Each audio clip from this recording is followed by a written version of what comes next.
Notanterahana androany kosa ny fankalazana ny andro iraisam-pirenena ho an'ny atao amin'ny fanararaotana ny ara-nofo eo amin'ny Zaza tsy ampy taona.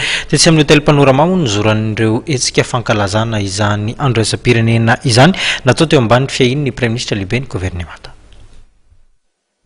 Androany ny fankalazana voalohany indrindra ny andro iraisam-pirenena mahakasika ny fanararaotana ara-nofo atao amin'ny Zaza tsy ampy taona eto Madagasikara. Nisafidiana manokana ny lohahevitra hoe ady amin'ny fanararaotana ara-nofo atao amin'ny ankizy tsy ampy taona andraikitry ny tsirairay.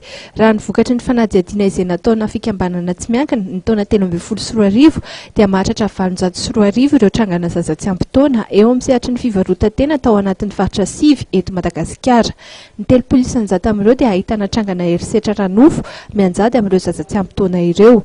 Isan'ireo tompon'andraikitra izay nanotrona ny fankalazana androany moa ny lehiben'ny gouvernemanta. Ny ratification ngambany tena ilazana azy mba mamoramora ny azahoana azy an'ireo fifanarahana rehetrarehetra mikasika ny fiarovana ny ankizy amin'ny herisetra amin'ny fomba rehetra isehoana zany herisetra zany na ara-nofo zany na koa ara-tsaina na koa am-pianakaviana dia efa manasony amin'izany ny fitondràna malagasy. Fa tsy vitany hoe manasony fotsiny tsika fa tsy maintsy koa manatanteraka izay voalaza amin'izany fifanarahana rehetrarehetra zany.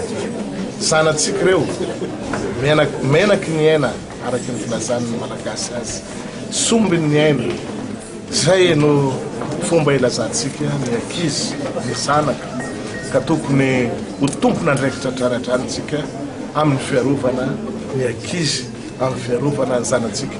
Satria ny fiarovana izy ireo no ahafahantsika manana fanantenana amin'ny hoaviny tanànatsika. Tao anatin'ny fanadihadiana ihany koa nahitana fa ny 2.30 amin'ireo mpivarotena miisa 7.30 dia latsaky ny 12 taona avokoa.